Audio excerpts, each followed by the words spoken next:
وەکو دەستپێکی جێبەجێکردنی ڕێکەوتنامەی ئاشتی دەوحە، سوپای ئەمریکا ڕایگەیاند لە ڕۆژی دووشەممە 9 ئادارەوە دەستی بە کشانەوەی هێزەکانی لە ئەفغانستان کردووە کە بە پێی ڕێکەوتنەکە لە ماوەی 135 ڕۆژدا ژمارەی هێزەکانی ئەو وڵاتە بۆ 8600 سەرباز دادەبەزێت.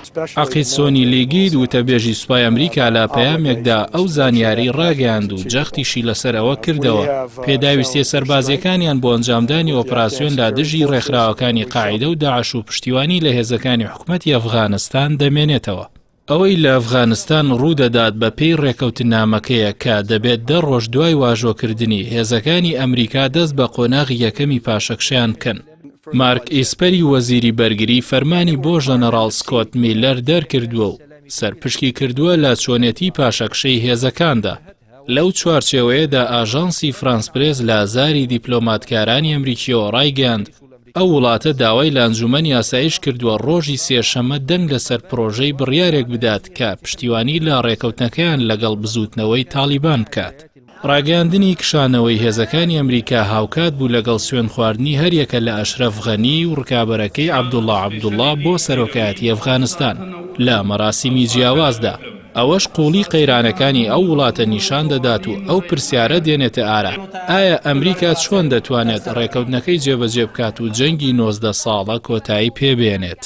لە ئەیلولی ڕابردوودا هەڵبژاردننی سەرۆکایەتی با بەشداریەکی کەمی هاوڵاتیانی ئەفغانستان بەڕێوە چوو. ئەنجامە سەرەتایەکانیش سەرکەوتنی سەرۆک غەنی نیشان دەدات. بەڵام عەبدوڵڵا عەبدوڵڵای ڕکابەری گومانی خستە سەر ئەنجامەکەی و خۆی بە سەرکەوتوی هەڵبژاردنەکە و شایستەی وەرگرتنی پۆستەکە دانا. ویلایەتە یەکگرتووەکان ڕایگەیاند زۆر بەتوندی دژی حکومەتی هاوتەری بە لە وڵاتەدا.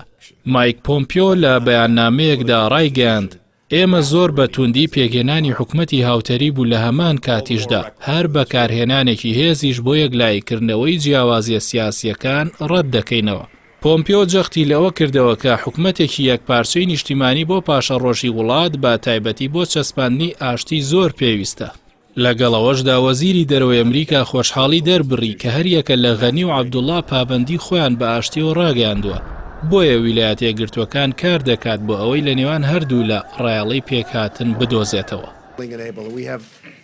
سەرۆکی ئەمریکا لەبارەی کۆی پرۆسەی ئاشتیەوە ڕایگەیاند ئەوان لە ئەفغانستان ڕۆڵی پۆلیسیان دەگێڕا بەڵام کشانەوەی هێزەکانیان لەوێ پێویستە و نایانەوێت 100 ساڵی تر بمێننەوە.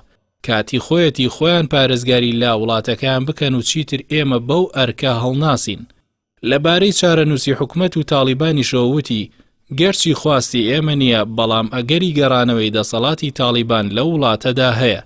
گەرچی ئەشرەف غەنی ڕایگەاند واژۆی ئازادکردنی دیلەکان دەکات بۆ دەستپێکردنی دیالۆگی نێوان ئەفغانیەکان. بەڵام چاودێران وای بۆ دەچن ئاڵۆزی نێوان پێکهاتەنەتەوەیەکان و دەزوەردانی وڵاتانی ناوچەکە لە کاروباری نێوانیان پرۆسەی ئاشتی ئەفغانستان بە داهاتوێکی نادیار بسپێرێت کە ئەمەش خەڵکی ئەو وڵاتەی نیگەران کردووە.